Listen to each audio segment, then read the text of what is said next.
वेद कह रहे हैं हम भगवान के अंश हैं, भगवान से निकले हैं।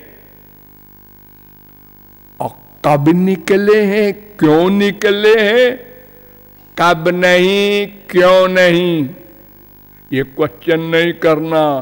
क्यों? सदा से निकले हैं, सनातन हैं। कठोपनिषद कहता है अजो नित्य शाश्वतोयम पुराण 1-2-18। वेदांत कहता है आत्मा श्रुतेर नित्यत्वाच्च ताभ्यः 2-3-18। गीता कहती है अजो नित्य शाश्वतोयम पुराण 2:20।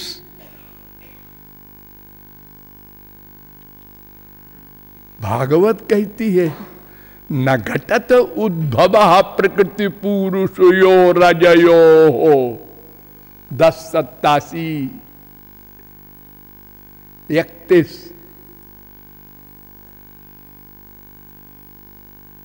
ईश्वर अंश जीव अविनाशी चेतन अमल सहज सुख राशि ममैवांशो जीवलोके जीवभूतः सनातनः।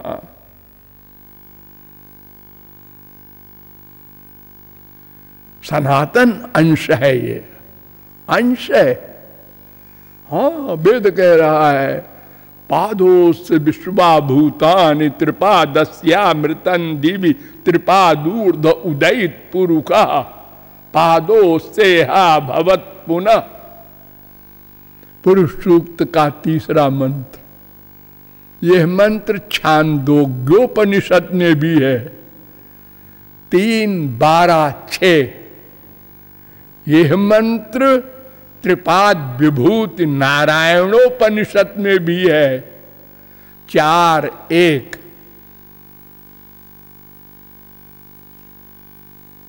यथाग्नेः क्षुद्रा विस्फुलिंगा व्युच्चरन्ति एवमेव अस्मादात्मनः सर्वाणि भूतानि व्युच्चरन्ति। बृहदारण्यकोपनिषद 2:1-20। यतो वायुमानि भूतानि जायन्ते येन जातानि जीवन्ति यत् प्रयन्त्यभिसंविशन्ति तैत्तरीयोपनिषद 3:1। ये सब वेद मंत्र कह रहे हैं हम भगवान से प्रकट हुए हैं, प्रकट हुए हैं, प्रकट, नए नहीं बने, उनके अंश हैं।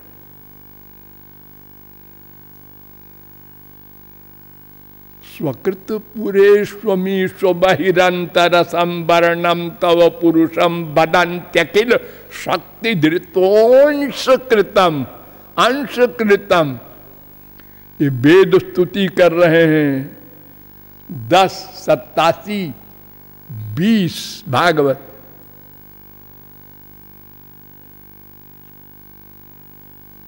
तो अंश माने क्या होता है? अंश का मतलब है शक्तित्वेन अंशत्वम व्यंजयति। हम भगवान की शक्ति हैं, इसलिए हमको अंश कहा जाता है। विष्णु शक्ति परा प्रोक्ता क्षेत्र व्याख्या तथा परा। अविद्या कर्म संज्ञान्या तृतीया शक्तिरिष्यते। विष्णु पुराण 6-7-61। भगवान की 3 शक्तियां हैं प्रमुख। शक्तियां तो अनंत हैं। श्री कृष्णेरो अनंत शक्ति ताते 3 प्रधान। एक का नाम पराशक्ति, एक का नाम जीव शक्ति, एक का नाम माया शक्ति। अंतरंग पराशक्ति, बहिरंग माया शक्ति, तटस्थ जीव शक्ति। तो पराशक्ति और माया शक्ति के बीच में है जीव शक्ति, यानी पराशक्ति के पास में है। क्यों?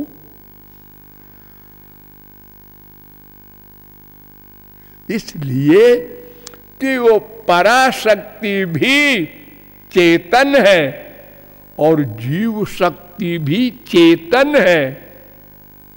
ये तो हम लोगों का अनुभव है ना। देखो इस जड़ शरीर से कितना काम ले रहा है ये जीव, इसको चेतन बनाए है। आलोमभ्य आनखेभ्य, वेद कहता है। 8:8:1 छांदोग्योपनिषद। आलोमभ्य आनखेभ्य, कौशिकी उपनिषद 4:19। यानी हृदय में रह करके ये अणुजीव सारे शरीर में व्याप्त है। स्वयं भी चेतन है, शरीर को भी चेतन बनाए हुए है। इतना अणु हो करके भी अणु प्रमाणात कठोपनिषद, एषोऽनुरात्मा मुंडकोपनिषद 3:1-9। बालाग्रशत भागस्य शतधा कल्पितस्य च श्वेताश्वतरोपनिषद 5:9। इतना अणु शब्द में बताया नहीं जा सकता। सूक्ष्माणामप्यहं जीवा, भगवान ने कहा कि जितनी सूक्ष्म वस्तुएं हैं, ये जो आजकल कहे जाते हैं इलेक्ट्रॉन, प्रोटॉन, न्यूट्रॉन, ये सब बहुत आगे वाली चीजें हैं। इससे भी सूक्ष्म होता है जीव, आज तक कोई देख नहीं सका।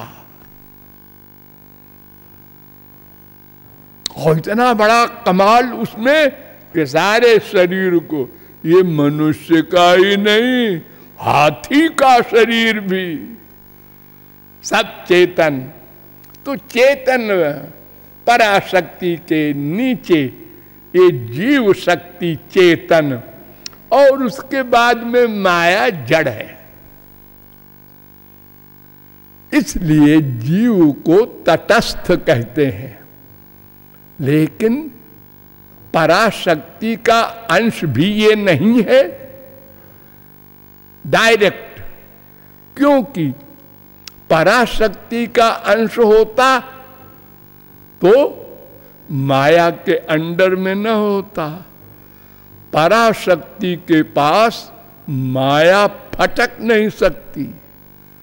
स्वतेजसा नित्य निवृत्त माया गुण प्रवाहम भगवन्तमीमहि। भागवत। धाम्ना स्वेन सदा निरस्त कुहकम सत्यम परम धीमहि। भागवत।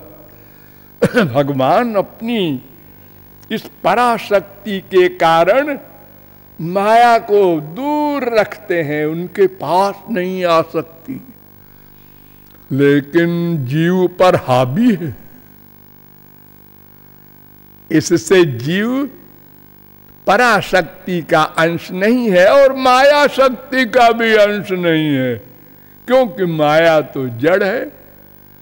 माया शक्ति के तो अंश ये है पृथ्वी, जल, तेज, वायु, आकाश, ये सब जड़ है। इसलिए इसको तटस्थ शक्ति कहते हैं। और ये जीव का भगवान से भेदा भेद संबंध है।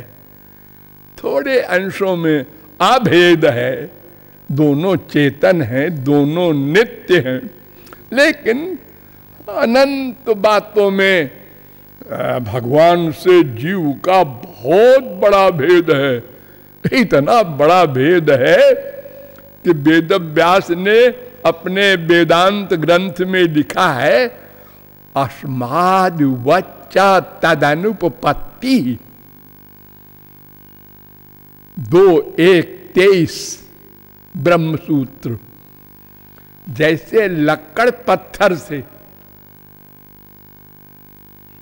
भगवान की बराबरी नहीं हो सकती, ऐसे ही जीव की भी भगवान से बराबरी नहीं हो सकती।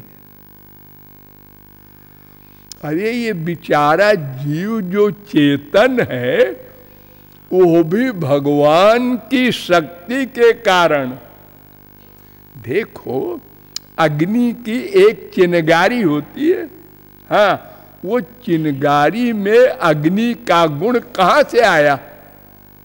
अग्नि से। देखो सूरज की किरण होती है, सूरज की किरण में सूरज की जो प्रकाश करने की शक्ति है, जो टेम्परेचर की शक्ति है, उस किरण में कहां से आई? सूरज से। तो फिर हमारी हैसियत क्या है? हमारी तो पर्सनैलिटी भगवान पर डिपेंड करती है।